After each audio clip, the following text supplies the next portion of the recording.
arkadaşlar, örgü kanalıma hoş geldiniz. Bugün yine hem örgüsü çok kolay hem de güzel bir bebek tulumu yaptım. Anlatımını sizlerle paylaşmak istiyorum. Düz bir model çalıştım arkadaşlar. Bakın, herkes yapabilsin diye model uygulamadım. Düz trabzanlardan oluşan bir tulum yaptım. Tulumun örgüsüne yakadan, robadan başlıyoruz arkadaşlar. Burada yapacak olduğunuz bebeğin büyüklüğüne göre arttırmalar yapıyoruz. Daha sonra bu gövde bölümünü örüyoruz. Her iki bacağın örgüsünü ayrı ayrı örüyoruz. Son olarak da askılarını yapıyoruz. Tulumu bitiriyoruz. 1-2 günde örüp bitirebileceğiniz güzel bir tulum arkadaşlar. Ben bugün anlatımımı 3-6 aylık bebek ölçüsünde anlatıyorum. Ama siz isterseniz bu başlangıç zincir sayısını 2 trabzan eksik yaparak daha küçük yeni doğan bebek için yapabilirsiniz. Veya bu arttırma sırasını birkaç sıra fazla yaparak 1 yaşındaki bebekler için yapabilirsiniz. Ben bugün bakın bu sayıda yaptım, 3-6 aylık bebek için oldu arkadaşlar. Dediğim gibi siz 1 yaşındaki bebek için yapmak istiyorsanız yine aynı sayıda başlayabilirsiniz. Bu arttırma sırasını roba bölümünde 2 veya 3 sıra fazla yaparsanız tulumun örgüsü daha büyük olacaktır. Bu gövde bölümündeki sayılar da daha fazla olacaktır arkadaşlar. Gövde bölümünü de 1 yaşındaki bebek için yapıyorsanız 2-3 sıra fazla yapabilirsiniz. Bacak boyunda aynı şekilde birkaç sıra fazla yaparsanız tulumunuzun örgüsü büyük olacaktır. Bu tulumun örgüsünde iplik olarak Naku Elite Baby markalı bir iplik var. Bunu kullandım. Anti peeling özellikli bir iplik arkadaşlar. 100 gram iplik üzerinde 250 metre var. Bu iplikten 2 adet iplik kullandım. İkinci iplik tam bitmedi. Kullandığım ipliğin renk numarasını soranlar için de bakın 11.451. Siz bunu istediğiniz marka iplik ve renkleri kullanarak örebilirsiniz. Hem kız bebek için yapılabilir hem de erkek bebek için yapılabilir bir tulum arkadaşlar. İstediğiniz renklerde yapabilirsiniz. Tığ olarak örgüm biraz yumuşak olsun diye ben 3 milimetre tığ kullandım. Siz de elinizin sıklığına, ipliğinizin kalınlığına uygun olarak istediğiniz numara tığları kullanabilirsiniz. Eliniz çok sıkıysa küçük numaralı tığları kullanmamanızı tavsiye ederim arkadaşlar. Tığ işi örgüler sert olduğu zaman güzel olmuyor. Düğme olarak da bakın buraya 2 tane düğme yaptım. Askılarla ön robayı birleştiriyoruz bakın.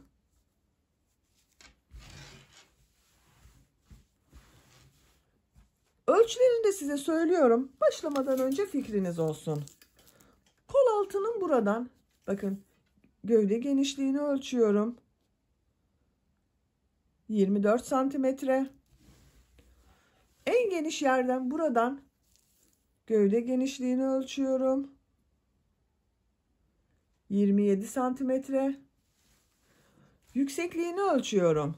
Kol altından uç noktaya kadar olan yükseklik 35 santimetre. Bakın ön robanın buradan tam yüksekliğini ölçüyorum. 43 santimetre. Bacak yüksekliğini ölçüyorum. 16 santimetre bacak yüksekliği var arkadaşlar. Genişliğini ölçüyorum bakın. Buradan bacak genişliğini ölçüyorum. 11 santimetre. Bu ölçüde 3-6 aylık bebek için çok güzel olacaktır. Kilolu olmazsa dediğim gibi 1 yaşına kadar kullanılabilir arkadaşlar. Bakın şu şekilde. Bacak boyu kısalıyor.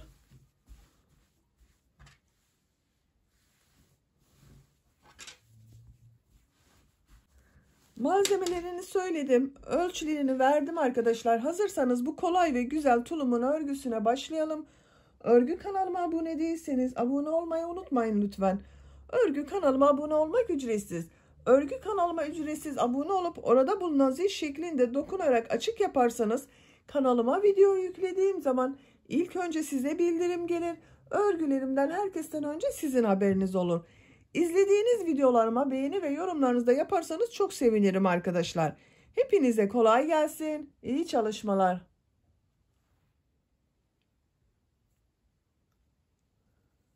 Örgüye yaka başlangıcından zincir yaparak başlıyorum. Zincir yapabilmek için ilk ilmeği bakın yavaş gösteriyorum. Ben bu şekilde yapıyorum. Size nasıl kolay geliyorsa ilk ilmeği öyle yapabilirsiniz arkadaşlar. Zincirleri yapmaya başlıyorum. Çok sıkı zincirler yapmayalım. Bu zincirler üzerine trabzan yapacağız. Başlangıç için 34 zincir yapıyorum. 34 zinciri yaptım. Çok sıkı yapmadım bakın zincirleri arkadaşlar. Bu 34 zincirin kaç santimetre olduğunu ölçüyorum.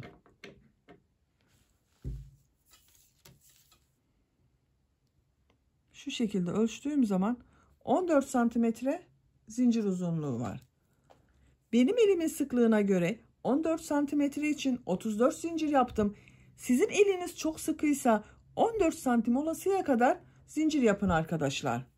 1 yaşındaki bebek için yapıyorsanız 2 zincir fazladan yapabilirsiniz. İpliği tığ üzerine alıyorum. 3 ilmek atlıyorum.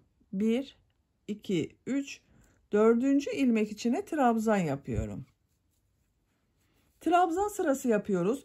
Bu 3 ilmek atladığımda bir trabzan oluyor.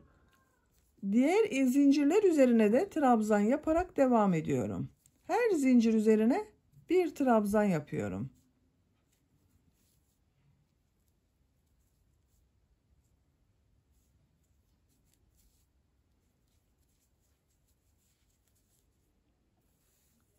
Sıra sonuna kadar devam edelim.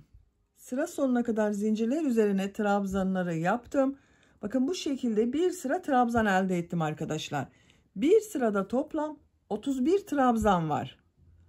Bu trabzanların tek sayı olması gerekiyor arkadaşlar. Şimdiki sırada bir düz bir ters örgüler yapacağız. O örgülerin düzgün denk gelebilmesi için tek sayı olması gerekiyor trabzanların. Ben 31 trabzan yaptım. Siz bunu 29 trabzan yapabilirsiniz, 33 trabzan yapabilirsiniz, 35 trabzan yapabilirsiniz. Yapacağınız bebeğin büyüklüğüne göre, elinizin sıklığına göre istediğiniz gibi yapabilirsiniz. Ama tek sayı olması gerekiyor trabzan sayısının. 3 zincir yapıyorum. Örgüyü çeviriyorum. Bu sırada bir düz bir ters boşluktan alarak trabzan yapacağız. Bu sıra başında ve sıra sonunda da düğme için düğme ilikleri yapacağız arkadaşlar. İpliği tığ üzerine alıyorum. İlk trabzanı boşluktan alıyorum. Bakın düz taraftan boşluktan alıyorum. Trabzan yapıyorum. İpliği tığ üzerine alıyorum. Bu trabzanı ters taraftan boşluktan alıyorum. Trabzan yapıyorum. Bakın bu 3 zincir yaptığımda bir trabzan 1, 2, 3 oldu. Düğme iliği için bir zincir yapıyorum. İpliği tığ üzerine alıyorum. Bu trabzanı atlıyorum. Bakın bunun düz taraftan alarak yapmış olduğum trabzan olması gerekiyor. Bunu atladığım için diğerini ters taraftan boşluktan alıyorum. Trabzan yapıyorum. Bir zincir yaptım. Bir ilmeği atladım. İkinci ilmeği de bakın ters taraftan boşluktan alarak trabzan yaptım. Düz taraftan boşluktan alıyorum, trabzan yapıyorum. Ters taraftan boşluktan alıyorum, trabzan yapıyorum. Yine bir düz bir ters boşluklardan alarak trabzan yapıyoruz.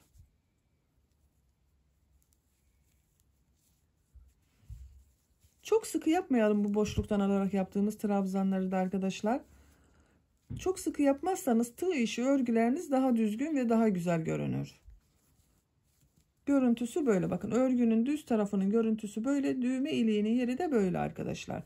Sıra sonunda 4 ilmek kalasıya kadar bu şekilde bir düz bir ters boşluktan alarak trabzan yapalım. Sıra sonunda bakın 4 ilmek kalasıya kadar bir düz bir ters boşluktan aldım, trabzan yaptım. En son ters taraftan boşluktan aldım, trabzan yaptım. Düğme iliği için bir zincir yapıyorum. Tığ üzerine iplik alıyorum. Bu trabzanı atlıyorum. Bakın bir ilmek atlıyorum. Diğer trabzanı ters taraftan boşluktan alıyorum. Trabzan yapıyorum. Bir ilmek atladığımız için bakın iki trabzanı ters taraftan boşluktan alarak trabzan yaptım. Düz taraftan boşluktan alıyorum. Trabzan yapıyorum. Son trabzan kaldı bakın. İlk başta 3 ilmek atlayarak yaptığım bir trabzan vardı. Bunu boşluğa tığ takıyorum. Trabzan yapıyorum. Görüntüsüne bakalım. Düz tarafının görüntüsü böyle arkadaşlar. 1, 2, 3 trabzan burada var.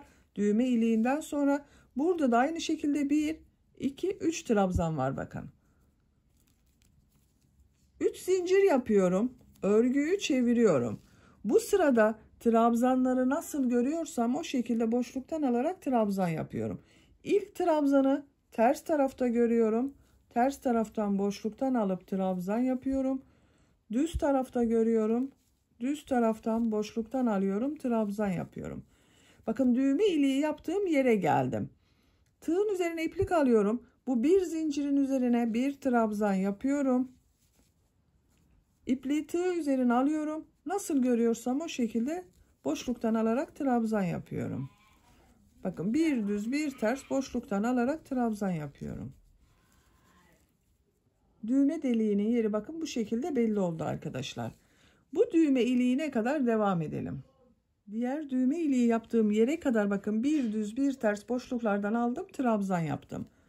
Bu bir zincirin üzerine bir trabzan yapıyorum. Bunları nasıl görüyorsam o şekilde boşluktan alarak trabzan yapıyorum.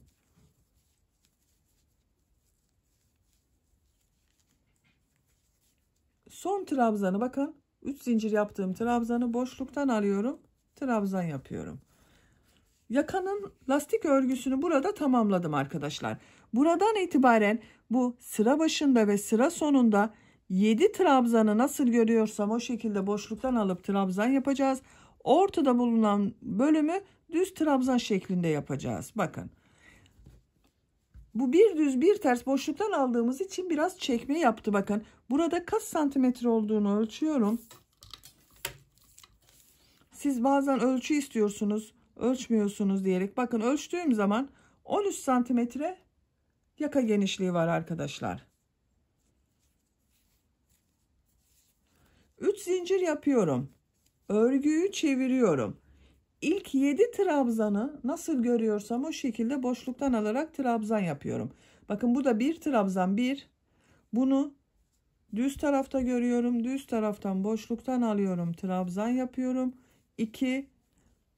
Ters taraftan görüyorum. Ters tarafta boşluktan alıyorum. Trabzan yapıyorum. 3. Düz görüyorum. Boşluktan alıyorum. Trabzan yapıyorum. 4. Ters tarafta görünüyor. Ters taraftan boşluktan alıyorum. 5, 6, 7.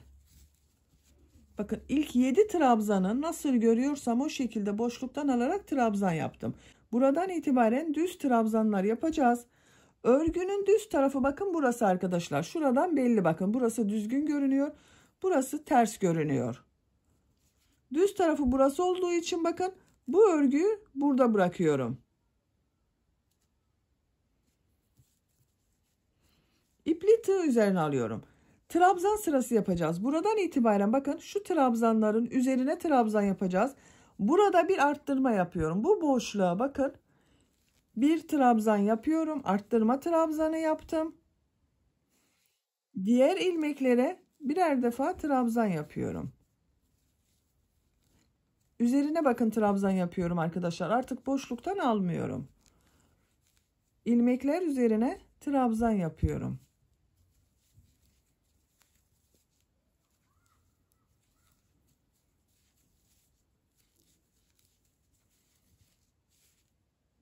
Düz tarafının görüntüsü böyle.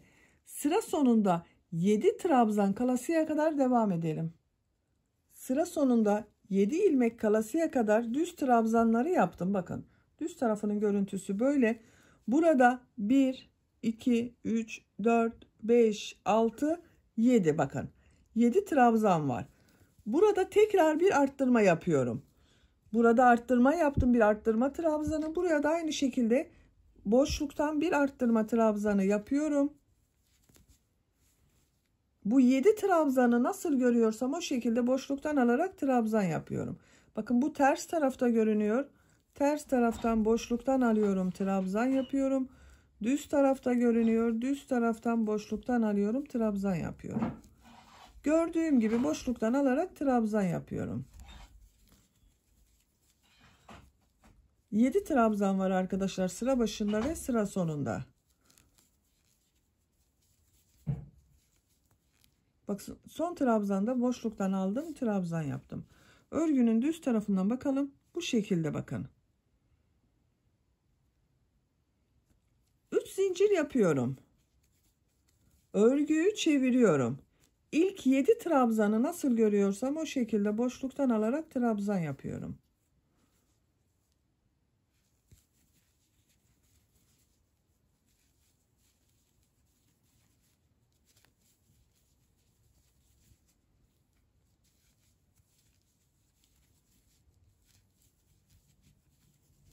Bakın 2, 4, 6, 7 trabzanı nasıl görüyorsam o şekilde boşluktan aldım, trabzan yaptım. Burada bir arttırma yapıyorum. Her sırada bu 7 trabzandan sonra ve bu 7 trabzandan önce bir trabzan arttırması yapıyorum. Bu boşluktan arttırma trabzanı yapıyorum. Diğer ilmekler üzerine birer defa trabzan yapıyorum.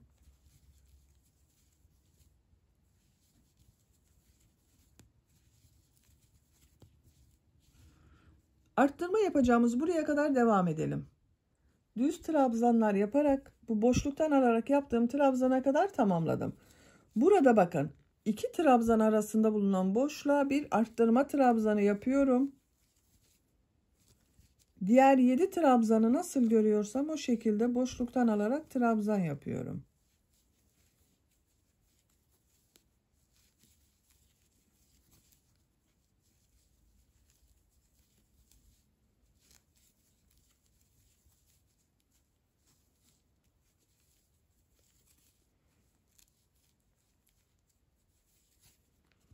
Bakın bu şekilde oldu. 3 zincir yapıyorum. Örgüyü çeviriyorum. Yine bu 7 trabzanı nasıl görüyorsam o şekilde boşluktan alıp trabzan yapıyorum.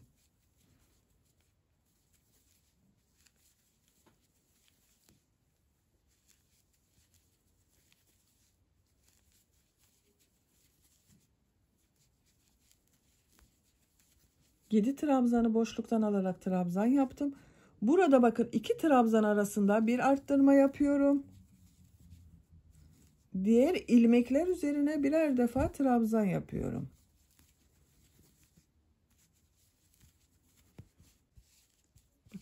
Düz tarafının görüntüsü böyle arkadaşlar. Trabzanların üzerine birer defa trabzan yapalım. Burada da bakın bu arttırma yerinde de bir trabzan yapalım. Bu 7 trabzanı nasıl görüyorsan o şekilde boşluktan alıp trabzan yapalım. Sıra sonuna kadar devam edelim. Sıra sonuna kadar tamamladım. Bakın buralarda da arttırma yaptım arkadaşlar. Bu 7 trabzandan önce arttırma trabzanı yaptım. Ön robanın örgüsü bu şekilde devam edecek. Bu sıra başında ve sıra sonunda bulunan 7 trabzanı nasıl görüyorsan o şekilde boşluktan alıp trabzan yapalım. Buralarda bakın birer trabzan arttırması yapmayı unutmayalım her iki taraftan da. Bunları da düz trabzanlar yaparak yakanın örgüsüne devam edelim. Ön robanın örgüsünü arttırmalar yaparak tamamladım. Kaç sıra yaptığımı sayıyorum. Bakın trabzan sıralarını sayıyorum arkadaşlar. Buradan itibaren arttırmaya başladım. 1, 2, 3, 4, 5, 6, 7, 8, 9. 9 sıra her iki taraftan arttırma yaptım. Kaç trabzan olduğunu sayıyorum burada bakın. 2, 4, 6, 8, 10, 12, 14, 16, 18, 20, 22, 24, 26, 28, 30, 32, 34, 36, 38, 40, 42, 44, 46, 48, bir de son 49 trabzan var. Bir sıra üzerinde 49 trabzan var. Arttırmayı burada bitirmiyorum. Bu ön robadan arttırmalara devam ediyorum. Buradan itibaren arka bölümü de başlıyoruz arkadaşlar. Arka bölümü yapmak için zincir yapıyorum. Şu şekilde bakın. Zincir yapmaya başlıyorum. Çok sıkı zincir yapmayalım yine bu zincirleri de. Toplam 53 zincir yapalım. 53 zinciri yaptım. Bakın çok sıkı zincir yapmadım arkadaşlar. Burası arka bölümün zincirleri oluyor. Bu zincirleri bakın ön bölümün diğer tarafıyla birleştiriyorum. Tığın üzerine iplik almadan burada bulunan bakın son ilmek üzerine tığı takıyorum. İlmek kaydırma yaparak burayı birleştiriyorum.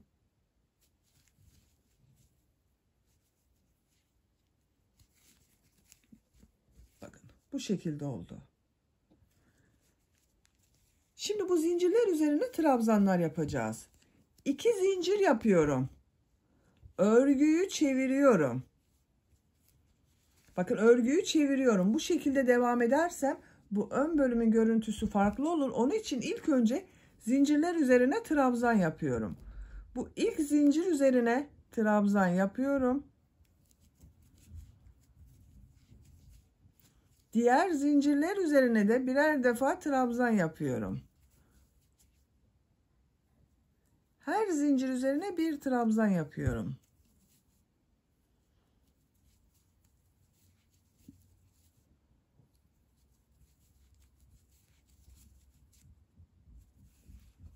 Zincirler üzerine trabzanlar yaparak buraya kadar devam edelim. Zincirler üzerine trabzanlar yaparak bakın bu bir düz bir ters yaptığım yere kadar tamamladım. Bu zincirler üzerinde toplam 53 trabzan oldu arkadaşlar. Bu trabzanların tek sayı olması gerekiyor. Bir sonraki sırada bu trabzanları bir düz bir ters boşluktan alıp trabzan yapacağız. Aynı bunun gibi denk gelmesi için burada yaptığımız zincir sayısının tek sayı olması gerekiyor. Bakın bir düz bir ters yaptığım yere geldim. Bu ilk trabzanı bakın düz tarafta görünüyor. Düz taraftan alıyorum, trabzan yapıyorum. Bu kenarda 3 zincir yaparak yaptığım trabzan düz tarafta görünüyordu. Bakın örgünün düz tarafı burası. Diğeri ters tarafta görünüyor. Ters taraftan boşluktan alıyorum, trabzan yapıyorum.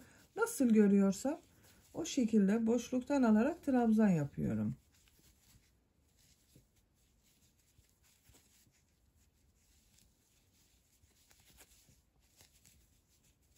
Bakın 7 trabzanı nasıl görüyorsam o şekilde boşluktan alarak trabzan yaptım. Burada yine arttırma yapıyorum. 2 trabzan arasına arttırma trabzanı yapıyorum. Diğer ilmekler üzerine birer defa trabzan yaparak devam ediyorum. Diğer arttırma yapacağımız buraya kadar devam edelim. Bakın diğer patın olduğu yere kadar düz trabzanları yaptım. Burada yine 2 trabzan arasına arttırma trabzanı yapıyorum. Bu trabzanları nasıl görüyorsam o şekilde boşluktan alarak trabzan yapıyorum.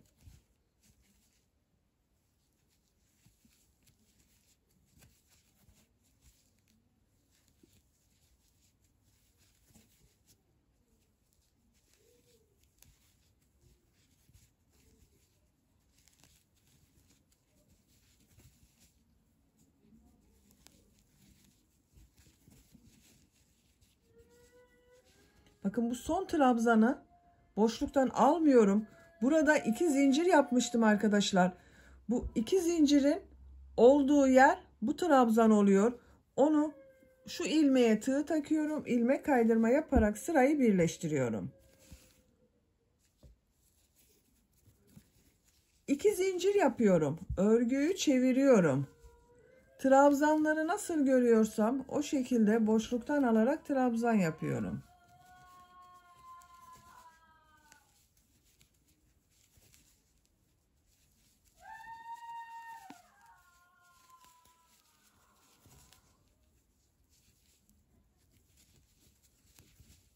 Bakın arttırma yapacağım yere geldim. Burada yine bir arttırma trabzanı yapıyorum. Diğer ilmekler üzerine trabzan yaparak devam ediyorum. Arttırma yapacağımız buraya kadar devam edelim. Arttırma yapacağım yere kadar bakın ön bölümde trabzanları yaptım. Buraya arttırma yapıyorum. Bakın düz tarafı burası örgünün arkadaşlar. Bu bir düz bir ters yaptığım yerden öncedeyim. Buraya arttırma trabzanı yapıyorum. Bu trabzanları nasıl görüyorsam o şekilde boşluktan alıyorum, trabzan yapıyorum. İlk bakın ters tarafta görünüyor. Ters taraftan boşluktan alıp trabzan yapıyorum. Düz tarafta görünüyor. Düz taraftan boşluktan alıyorum, trabzan yapıyorum.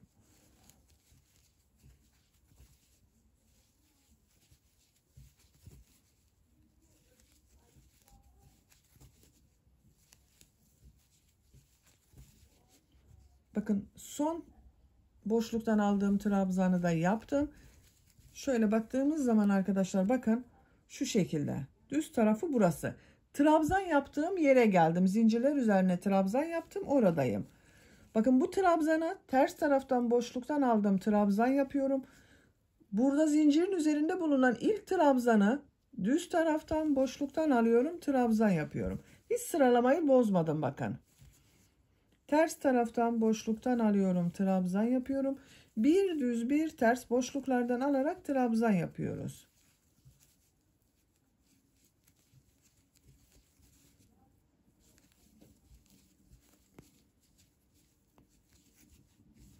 Bakın şöyle düz tarafının görüntüsü böyle arkadaşlar.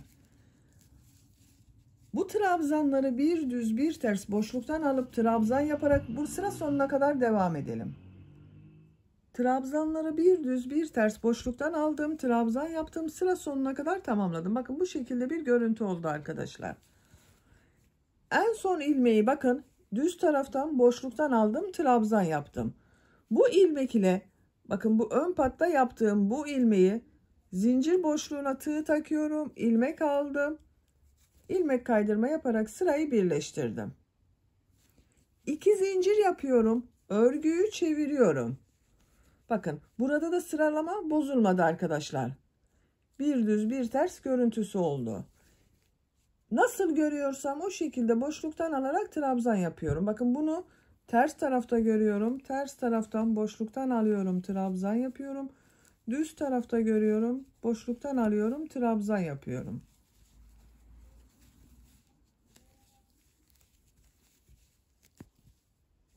Trabzanları nasıl görüyorsan o şekilde boşluktan alıp trabzan yaparak bu arttırma yaptığımız yere kadar devam edelim. Arttırma yapacağım yere kadar trabzanları nasıl görüyorsam o şekilde boşluktan aldım, trabzan yaptım. Bu ön bölümde arttırmayı yapıyorum bakın arkadaşlar. 2 trabzan arasına arttırma trabzanı yapıyorum. Diğer ilmekler üzerine birer defa trabzan yapıyorum. Burada da arttırma yapacağız. Arttırma yapmak için buraya kadar devam edelim. Diğer arttırma yapacağım yere kadar trabzanı yaptım. Bu 2 trabzan arasına arttırma trabzanı yapıyorum. Bu trabzanları nasıl görüyorsam o şekilde boşluktan alıyorum, trabzan yapıyorum.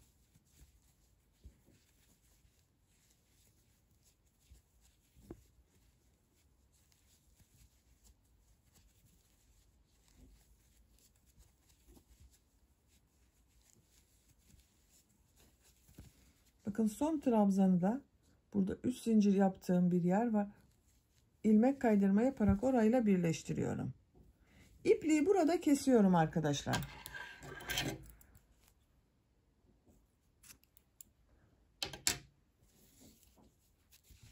Bakın. Roba bölümünü bitirdik. Arka bölümünün lastik örgülerini de yaptık. Bu sıradan itibaren tulumun örgüsüne trabzan sırası olarak devam ediyorum. Bu bir düz bir ters örgüleri burada bitirdim.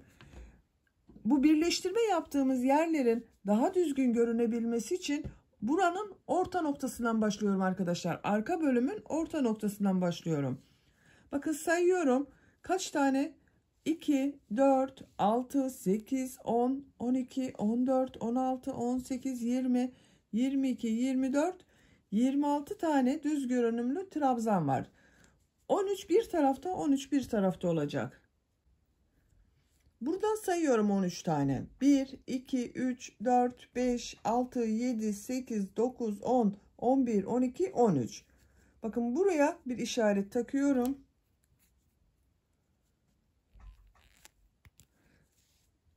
İki, 4, 6, 8, 10, 12, 13. Bakın tam orta noktası burası oldu. İşaret yaptığımız yer arkadaşlar. Buradan trabzan örgüsüne başlıyorum. Örgünün geliş yönüne bakıyorum. Burada örgüyü ters çevirmem gerekiyor bakın. Bu ön bölümün daha düzgün görünebilmesi için, yani fark etmemesi için bu şekilde gitmem gerekiyor.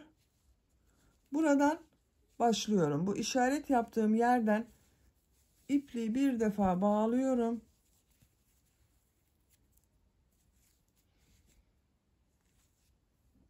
İlmek yaptım. 2 zincir yapıyorum. Bakın bu ilmeklerin üzerine trabzan yapıyorum. Artık boşluktan almıyorum. Her ilmek üzerine bir trabzan yapıyorum. Bağladığım ipliğin ucunu da içeride tutuyorum.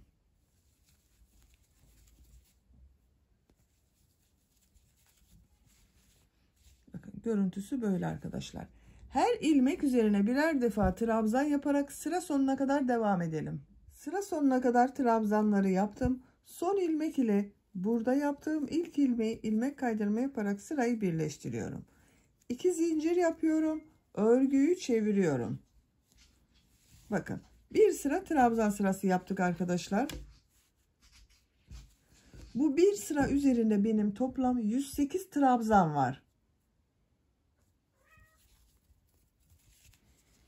Trabzan sırası yaparak devam ediyorum. Bakın gördüğüm şu ilmeğe bakın arkadaşlar. Bu ilmek üzerine trabzan yapıyorum. Bu sıra başında ve sıra sonunda battığınız ilmekleri yanlış batarsanız arttırma veya eksiltme yapabilirsiniz. Bakın bu ilmeğe trabzan yaptım. Sıra sonunda da bu ilmek üzerine trabzan yapıyorum. O zaman trabzan eksilmiyor veya artmıyor arkadaşlar. Her ilmek üzerine birer defa trabzan yapıyorum. Sıra sonuna kadar devam edelim. Sıra sonunda ilmek kaydırma yapalım, birleştirelim. Tulumun örgüsünü bu son sırada yaptığımız trabzan sayısı ile gövde örgüsüne devam edelim. Tulumun gövde örgüsünü tamamladım. Kaç sıra yaptığımı sayıyorum.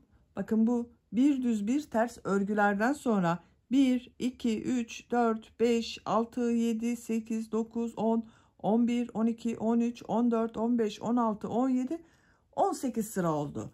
Kaç santimetre olduğunu da ölçüyorum. Sizin ipliğinizin kalınlığına, elinizin sıklığına göre bu sıra sayısı daha az veya daha çok olabilir. Bakın 20 santimetre yükseklik var. Benim yapacağım ölçü için yeterli. Sizin sıra sayınız daha az olduysa 20 santimetre olasıya kadar devam edin arkadaşlar. Buradan itibaren bacak bölümlerini ayırıyoruz. Her iki bacağın örgüsünü ayrı örüyoruz. Bakın arka ortanın buradan şu şekilde örgüyü katlıyorum.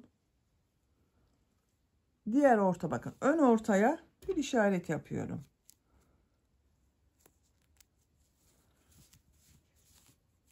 Kaç ilmek olduğunu sayıyorum bakın. 2, 4, 6, 8, 10, 12, 14, 16, 18, 20, 22, 24, 26, 28, 30, 32, 34, 36, 38, 40, 42, 44, 46, 48, 50, 52, 54. 54 trabzan var burada arkadaşlar. Diğer bacak örgüsünde sayıyorum. 2, 4, 6, 8, 10, 12, 14, 16, 18, 20, 22, 24, 26, 28, 30, 32, 34, 36, 38, 40, 42, 44, 46, 48, 50, 52, 54. 54'te bu bacak örgüsü var bakın. Şu şekilde katladığımız zaman daha iyi anlaşılır.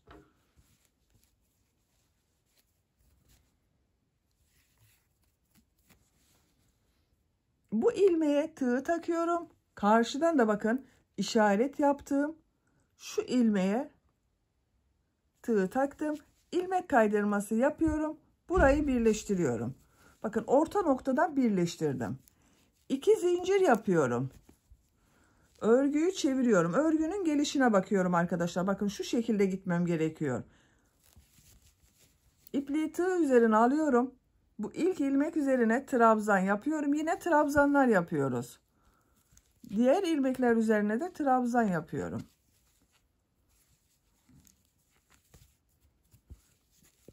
Her ilmek üzerine bir trabzan yapıyorum.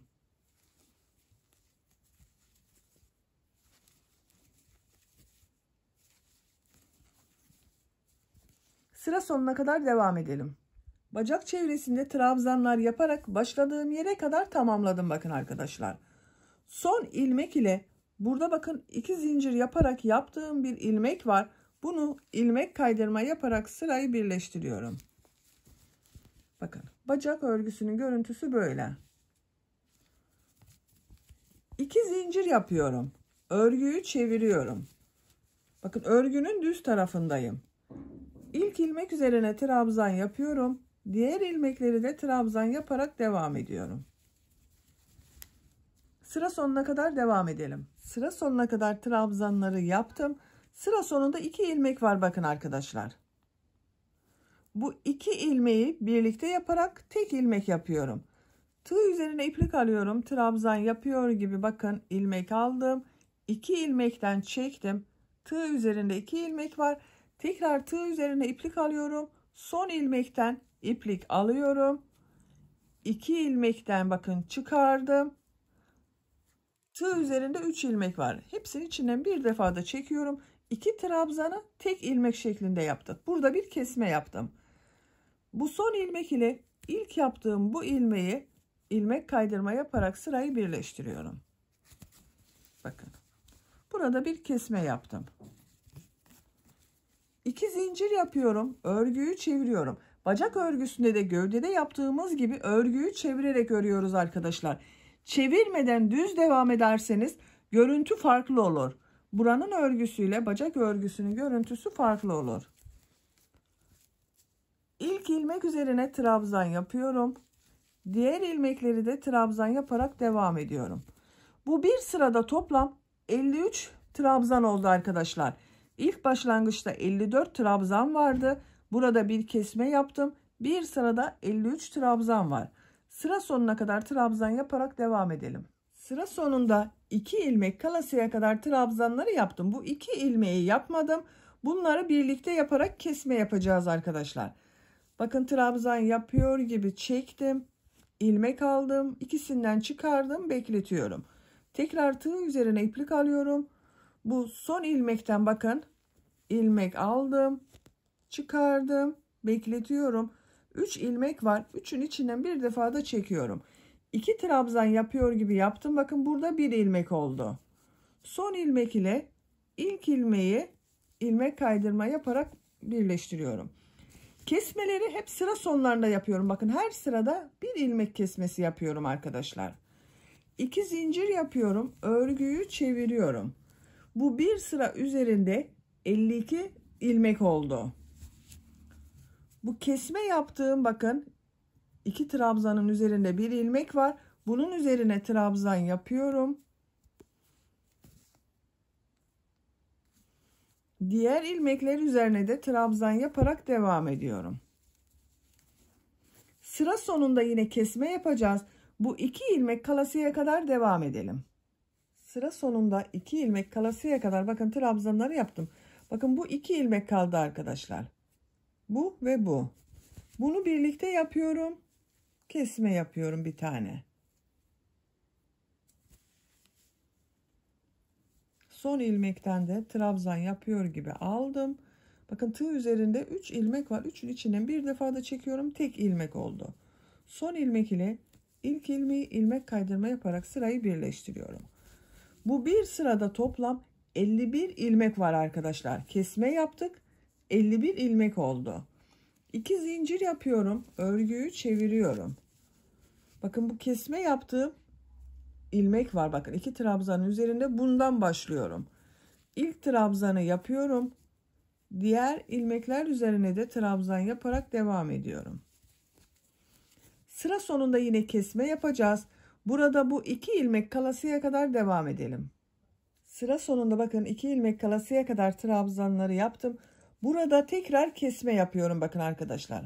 2 ilmek üzerine birlikte trabzan yapıyorum.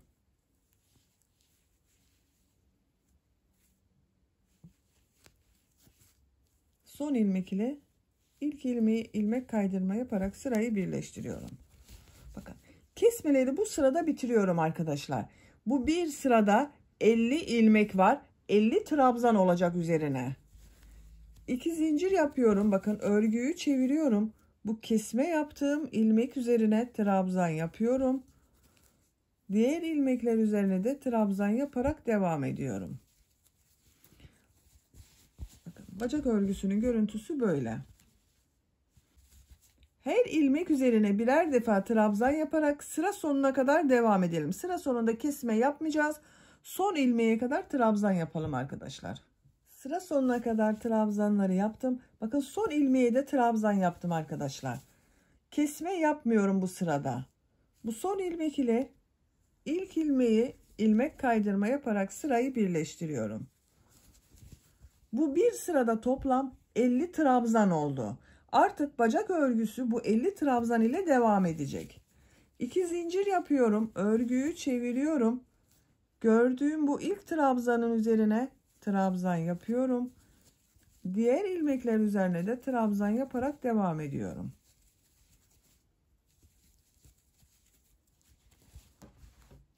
Bakın. Bu genişlik yeterli. Santimetre olarak da ölçüyorum arkadaşlar.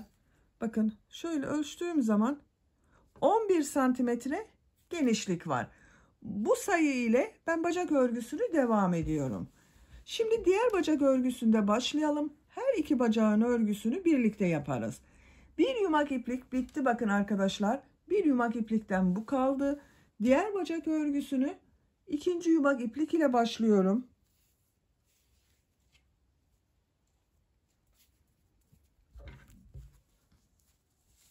Bu birleştirme yaptığımız yerden başlıyorum. Bakın burada bulunan ilmekten ipliği bir defa bağlıyorum. Şu işareti çıkarıyorum artık.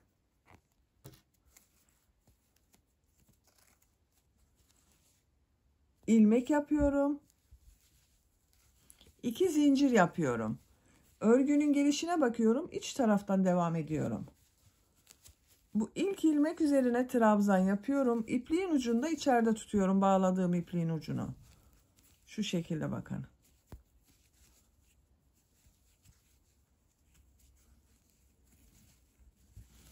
Diğer ilmekler üzerine de trabzan yaparak devam ediyorum. Her ilmek üzerine bir trabzan yapıyorum. Bacak örgüleri için 54 trabzan ayırmıştık arkadaşlar. Bu bacak örgüsünde de burada olan bacak örgüsü bakın burada 54 trabzan vardı. Bu bacak örgüsünde de 54 trabzan olması gerekiyor. Eşit olsun arkadaşlar. Sıra sonuna kadar trabzan yaparak devam edelim. Sıra sonuna kadar trabzanları yaptım. Son ilmek ile bu ilk yaptığım bakın ilmeğe ilmek kaydırma yaparak sırayı birleştiriyorum. İkinci bacak örgüsünde de ilk sıra trabzanları yaptım. Bu bir sıra üzerinde 54 trabzan var arkadaşlar. Bakın diğer bacak örgüsünü de 54 trabzan ile başladım. Bu bacak örgüsünde de 54 trabzan ile yaptım. 2 zincir yapıyorum. Örgüyü çeviriyorum. İlk ilmek üzerine trabzan yapıyorum. Diğer ilmekleri de trabzan yaparak devam ediyorum. Bu sıradan itibaren sıra sonunda kesmelere başlıyoruz. Bu sıra sonunda 2 ilmek kalasıya kadar trabzanlar yaparak devam edelim. Sıra sonunda 2 ilmek kalasıya kadar trabzanları yaptım. Bu 2 ilmeği birlikte yapıyoruz. Tek ilmek yapıyoruz bakın. Trabzan yapıyor gibi aldım. Bekletiyorum. Tekrar tığ üzerine iplik alıyorum. İlmek aldım, çıkardım. 2 ilmekten çektim. Çıkarıyorum. Bakın 2 trabzanı birlikte yaptım. Tek ilmek oldu. Son ilmek ile ilk yaptığım bu ilmeği ilmek kaydırma yaparak birleştiriyorum. Birleştirme yaptığım yerin görüntüsü bu şekilde. 2 zincir yapıyorum. Örgüyü çeviriyorum. İlk ilmek üzerine trabzan yapıyorum. Diğer ilmekleri de trabzan yaparak devam ediyorum. Sıra sonuna kadar devam edelim. Sıra sonunda 2 ilmek kalasıya kadar trabzanı yaptım. Bu 2 ilmeği birlikte trabzan yapıyorum. Burada bir kesme yaptım bakın. Son ilmek ile ilk ilmeği ilmek kaydırma yapıyorum. 2 zincir yapıyorum. Örgüyü çeviriyorum.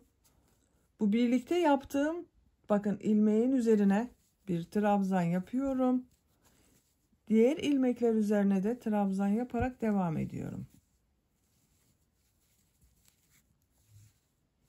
Sıra sonunda 2 ilmek kalasıya kadar devam edelim. Sıra sonunda 2 ilmek kalasıya kadar trabzanı yaptım.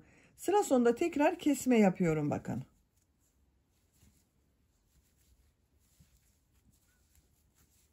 Son ilmek ile ilk ilmeği ilmek kaydırma yaparak birleştiriyorum. 2 zincir yapıyorum. Örgüyü çeviriyorum. Bakın, bu birlikte yaptığım trabzanların üzerine ilk trabzanı yapıyorum. Diğer ilmekler üzerine de trabzan yaparak devam ediyorum. Sıra sonunda 2 ilmek kalasıya kadar devam edelim. Sıra sonunda 2 ilmek kalasıya kadar trabzanı yaptım. Bu 2 ilmeği birlikte trabzan yapıyorum. Kesme yaptık bu sırada yine. İlk ilmek ile ilmek kaydırma yaparak sırayı birleştiriyorum. 2 zincir yapıyorum. Örgüyü çeviriyorum. Bakın, bu kesme yaptığım ilmeğin üzerine trabzan yapıyorum. Diğer ilmekler üzerine de trabzan yaparak devam ediyorum. Sıra sonuna kadar devam edelim. Sıra sonuna kadar her ilmek üzerine bir defa trabzan yaptım. Son ilmek üzerine de trabzan yaptım. Bakın, bu sırada kesme yapmadım. Son ilmek ile ilk ilmeği ilmek kaydırma yaparak birleştiriyorum. Bu bacak örgüsünde de diğer bacak örgüsünde olduğu gibi 50 trabzan oldu arkadaşlar. Bu sayı ile bacak örgülerine devam ediyoruz. Her iki bacak örgüsünü, bu trabzan sırasını tekrarlayarak devam edelim. Tulumun bir bacak örgüsünü tamamladım. Bakın, bu şekilde yaptım arkadaşlar. Trabzan sırası yaptım. Uç bölümde de burada yaptığım gibi bir düz bir ters örgüler yaptım. Bu bir düz bir ters örgüleri yaparken arada kesmelerde yaptım. Görüntüsü bu şekilde oldu. Bu bacak örgüsünü kaç santimetre yaptığımı ölçüyorum. Bakın, trabzan sırasını, diğer bacak örgüsünde trabzan sırasını tamamladım. Bu bir düz bir ters örgüleri sizinle birlikte yapalım. Kaç sıra trabzan yaptığımı sayıyorum, bakın buradan. 2, 4, 6, 8, 10, 12, 14 sıra oldu. Kaç santimetre olduğunu da ölçüyorum. 13 santimetre yükseklik var. Bitmiş olarak yüksekliğini ölçüyorum arkadaşlar. 16 santimetre. Bugün ben bunu 3-6 aylık bir bebek için yapıyorum. 3 aylık bir ölçüde yaptım. Siz bunu daha büyük bebekleriniz için yapıyorsanız birkaç santimetre daha uzatabilirsiniz. Yeni doğan bebek için yapıyorsanız bunu 2 santimetre, 3 santimetre daha kısa yapabilirsiniz. Şimdi bir düz bir ters örgüleri yapalım. Bakın, en sonunda ilmek kaydırma yaparak birleştirdim. 2 zincir yapıyorum. Bu gördüğüm, bakın, ilk trabzanı düz taraftan boşluktan alıyorum, trabzan yapıyorum. Bu 2 trabzanı, bakın, ilk başta bir kesme yapalım. Bu 2 trabzanı şu şekilde ters taraftan boşluktan alıyorum, trabzan yapıyorum. Düz taraftan boşluktan alıyorum, trabzan yapıyorum. Bu trabzanı, ters taraftan yaptığım trabzanı bu sefer, bakın, tek alıyorum arkadaşlar. Bunu çift aldım, bunu tek yaptım. Düz taraftan boşluktan alıyorum, trabzan yapıyorum. Siz daha dar olsun istiyorsanız bir tek bir çift yapabilirsiniz bu ters taraftan olanlara. Ben 2 tek bir çift olarak kesme yapıyorum. Bakın, bunu da tek yapıyorum. Düz taraftan boşluktan aldım, trabzan yaptım. Bunu çift yapıyorum, bakın.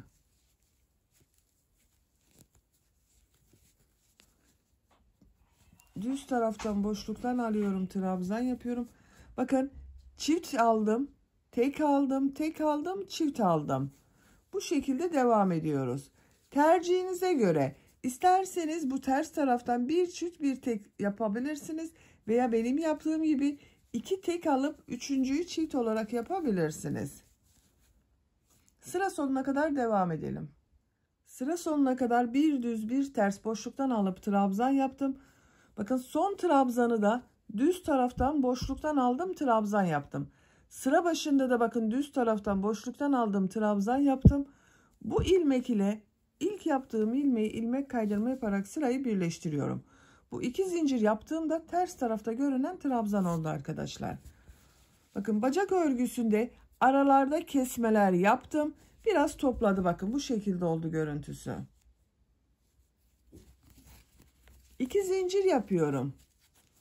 Bu sırada bu trabzanları nasıl görüyorsan o şekilde boşluktan alarak trabzan yapıyorum. Düz gördüklerimi düz taraftan boşluktan alıyorum. Ters tarafta gördüklerimi ters taraftan boşluktan alıyorum. Trabzan yapıyorum.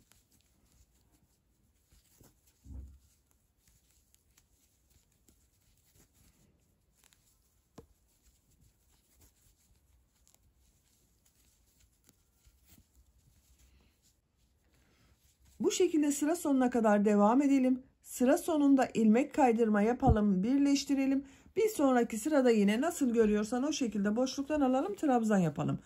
Bunu kaç sıra yaptığıma bakıyorum. Bakın 1, 2, 3, 4 sıra. 4 sıra lastik görünümü var. Bunu da aynı şekilde 4 sıra yapıyorum ben. Siz tercihinize göre bunu 5 sıra yapabilirsiniz, 6 sıra yapabilirsiniz veya bu şekilde de bırakabilirsiniz. Tamamen tercihinize göre değişecektir arkadaşlar. Bu bacak örgüsünde tamamlayalım gelelim. Bu bacak örgüsünde tamamladım. Sıra sonunda ilmek kaydırma yaparak birleştirdim. İpliği kestim arkadaşlar. Her iki bacağın örgüsü tamam, bakın bu şekilde. Görüntüsü böyle. Şimdi askılarını yapalım. Askılarını bakın, roba bölümünün burada düğme ilikleri yaptım. Askılarını yapacağız. Askılara düğme dikip burayla birleştireceğiz. Arka bölümden yapıyorum askılarını.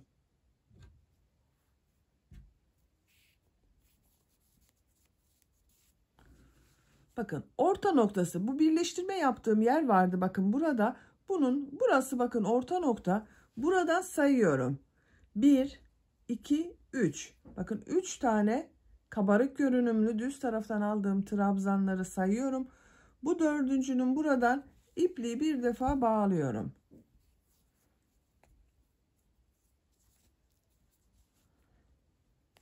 Bir ilmek yapıyorum, bakın şu şekilde. Bu dördüncü olan trabzandan bir ilmek yapıyorum. 3 zincir yapıyorum. İpliği tığ üzerine alıyorum. Bu ön patlarda 7 trabzanı bir düz bir ters örgüler yaptık. Askılarda da 7 trabzanı aynı şekilde yapacağız arkadaşlar. Bakın bunu 3 zincir yaptım. Bu trabzanı ters taraftan boşluktan alıyorum. Trabzan yapıyorum.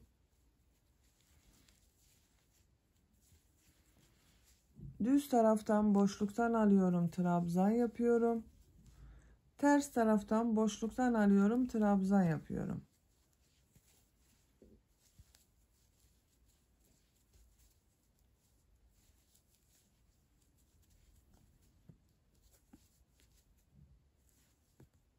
Bakın son trabzanı yapıyorum. Düz taraftan boşluktan alıyorum. Trabzan yapıyorum. Bakın 3 zincir, bir trabzan, 1, 2, 3, 4, 5, 6, 7 trabzan oldu. Bu askıların düzgün görünmesi için bu ilk ve son trabzanın düz taraftan alınan trabzan olması gerekiyor arkadaşlar. 3 zincir yapıyorum. Örgüyü çeviriyorum. Bu 7 trabzanı nasıl görüyorsam o şekilde boşluktan alarak trabzan yapıyorum. Bakın düz görüyorum düz taraftan, ters görüyorum ters taraftan boşluktan trabzan yapıyorum.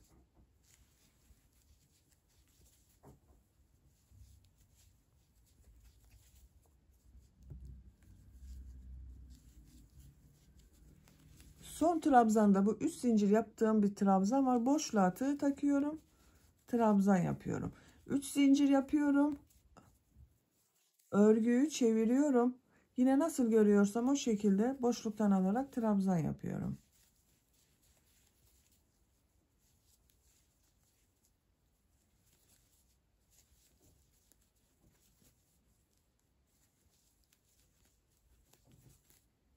Bakın son trabzanı boşluğa takıyorum. Trabzan yapıyorum.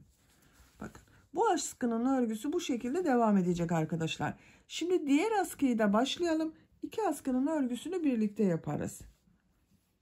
İpliğin diğer uç noktasından da diğer askıyı başlıyorum. Bakın bunu bu orta noktadan buraya bir işaret yapalım. Bakın bu ortaya bir işaret yapıyorum.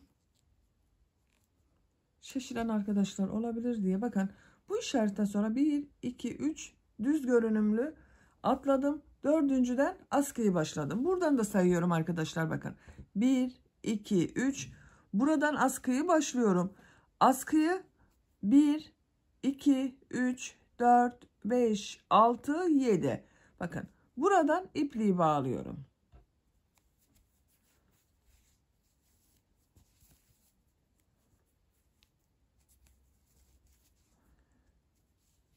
Bu boşluktan aldığım trabzandan bir ilmek yapıyorum. 3 zincir yapıyorum. 7 trabzanı nasıl görüyorsam o şekilde boşluktan alarak trabzan yapıyorum.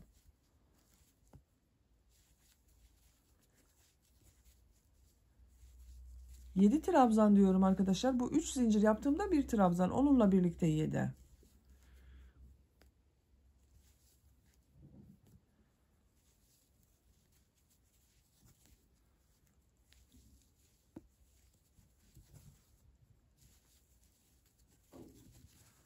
Bakın 1 2 3 4 lastik görünümü oldu. 7 trabzan oldu. Bu arada da bakın 1 2 3 atladık arkadaşlar. Askıyı başladık. 3 zincir yapıyorum. Örgüyü çeviriyorum. Nasıl görüyorsam o şekilde boşluktan alarak trabzan yapıyorum.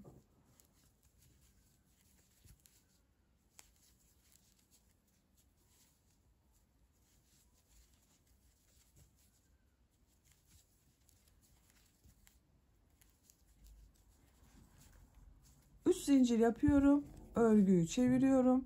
Trabzanları gördüğüm gibi boşluktan alarak trabzan yapıyorum. Bakın bu askının örgüsü de böyle devam edecek. Her iki askının örgüsünü tamamlayalım. Bakın omuzundan geçireceğiz bebeğin arkadaşlar. Burada birleştireceğiz. Tamamlayalım gelelim. Tulumun her iki askısının örgüsünü ben tamamladım arkadaşlar. Bakın bu şekilde askıların ucuna da düğme diktim. Diktiğim bu düğmeleri bu ön robada yaptığım düğme iliklerine takıyorum bakın.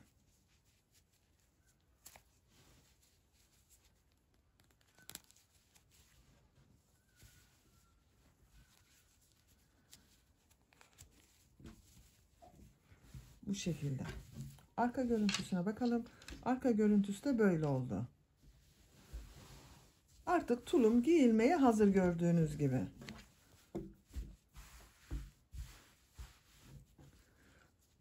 Kaç sıra askı yaptığımı sayıyorum. Bakın buradan başladım. 2, 4, 6, 8, 10, 12, 14, 16, 18, 20, 22, 24, 26, 28, 30, 32, 34, 36 sıra askı uzunluğu yaptım arkadaşlar. Santimetre olarak da ölçüyorum. Başlangıç noktasını sıfıra tutuyorum. Ölçtüğüm zaman 28 santimetre askı uzunluğu var. Ben bugün bu tulumu 3-6 aylık bir bebek için yaptım. Siz yapacak olduğunuz bebeğinizin veya çocuğunuzun üzerine giydirin. Omuzlarından geçirin arkadaşlar bu askıyı. Ona göre yaparsanız daha iyi olacaktır. Ben standart ölçüde anlatıyorum tulum örgüsünü. Bitmiş olarak size ölçülerini de söylüyorum.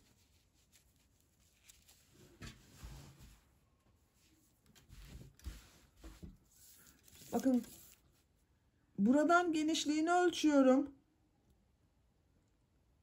24 santimetre. Bu en geniş yerden bakın açıldığı yerden ölçüyorum. 27 santimetre. Yüksekliğini ölçüyorum arkadaşlar. Bacak yüksekliğini ölçüyorum. 16 santimetre. Bakın bu kol altından bacak ucuna kadar olan yüksekliğini ölçüyorum. 35 santimetre. Ön robadan bakın bu ön robadan uç noktaya kadar olan yüksekliğini ölçüyorum.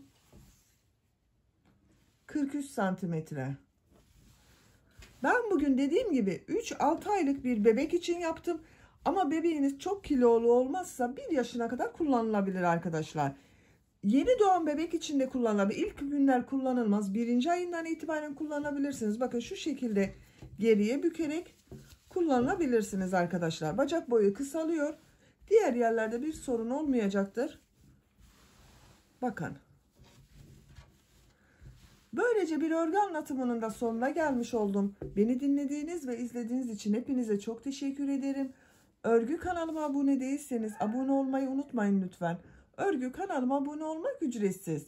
Örgü kanalıma ücretsiz abone olup orada bulunan zil şeklinde dokunarak açık yaparsanız kanalıma video yüklediğim zaman ilk önce size bildirim gelir. Örgülerimden herkesten önce sizin haberiniz olur. İzlediğiniz videolarıma beğeni ve yorumlarınızı da yaparsanız çok sevinirim arkadaşlar. Sizlerle yeni örgülerde görüşmek dileğiyle. Hoşça kalın, sevgiyle kalın.